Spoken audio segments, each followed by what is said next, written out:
The shout tore through the manicured silence of the cemetery like a crack of thunder on a clear day. White roses trembled in the breeze, black umbrellas tilted in shock, and a line of luxury cars gleamed beneath the bright afternoon sun. The mourners turned in unison toward the source of the voice, a garbage collector in a faded neon vest, breathless, trembling, and wildly out of place at a billionaire's funeral. Before we continue, if you believe in kindness and second chances, take a moment to like, comment, share, and subscribe to Life Spark Stories. Your support keeps these powerful stories alive. The woman in the casket was Serafina Vale, founder of Vale Biotech and one of the youngest self-made billionaires in the country. At just 38, she had built an empire from a one-room lab and an old laptop. Newspapers called her ruthless. Business rivals called her untouchable, but no one at the graveside knew her the way the garbage collector did.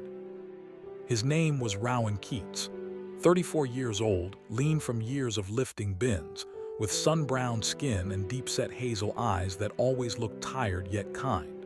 His dark hair was cropped short under his cap, and his uniform was patched at the elbows.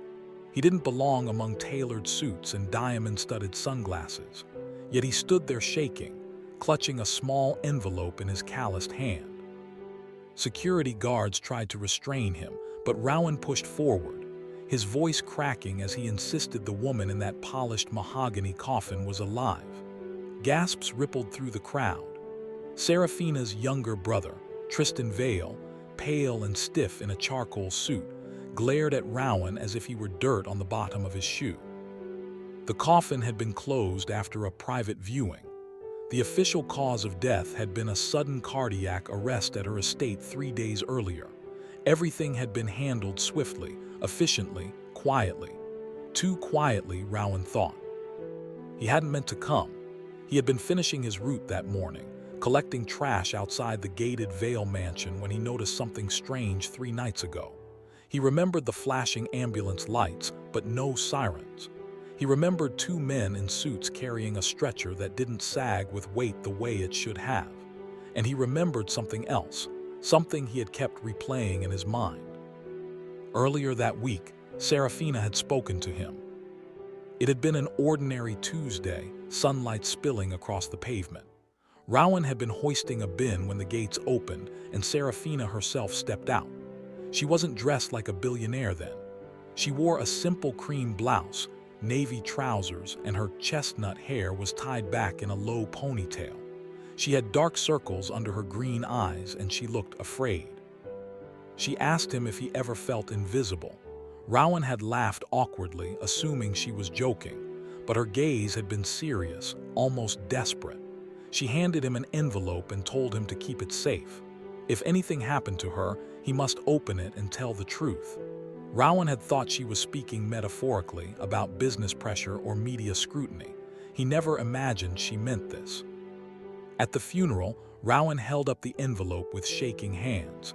He shouted that Serafina had told him she feared for her life, that she believed someone close to her wanted control of her company. The murmurs turned into a roar. Tristan's face drained of color. The priest hesitated. Cameras from business reporters pivoted toward the commotion. In the unforgiving brightness of the afternoon sun, secrets seemed to lose their shadows. Rowan demanded the coffin be opened. It was an outrageous request, yet doubt had begun to creep into the crowd. Finally, under pressure and public scrutiny, the lid was lifted. A collective gasp froze the air. The casket was empty. For a moment the world stood still. The roses, the wind, the murmurs, all suspended in disbelief. Tristan staggered backward, his carefully composed grief shattering into something uglier.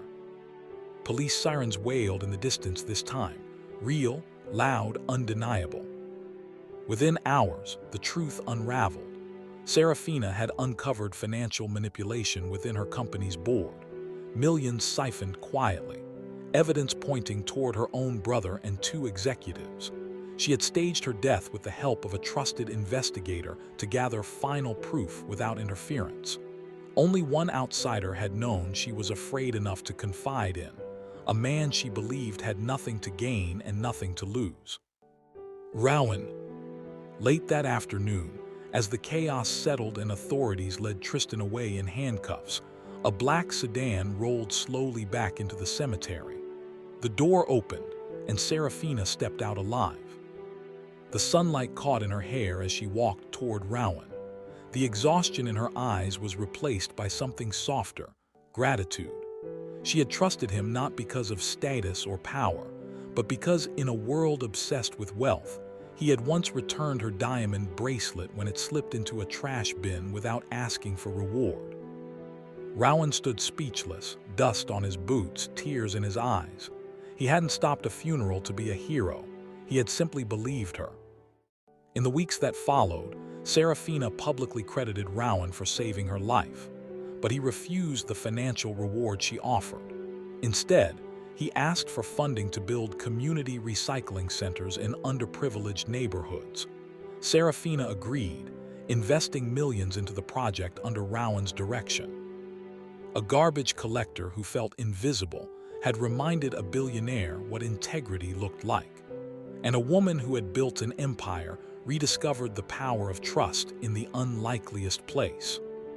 If this story touched your heart, please like, share, and comment to let us know. Your engagement helps these stories reach others who need a reminder that kindness still matters. And before we end, comment the word believe if you think honesty and courage can change even the darkest moments.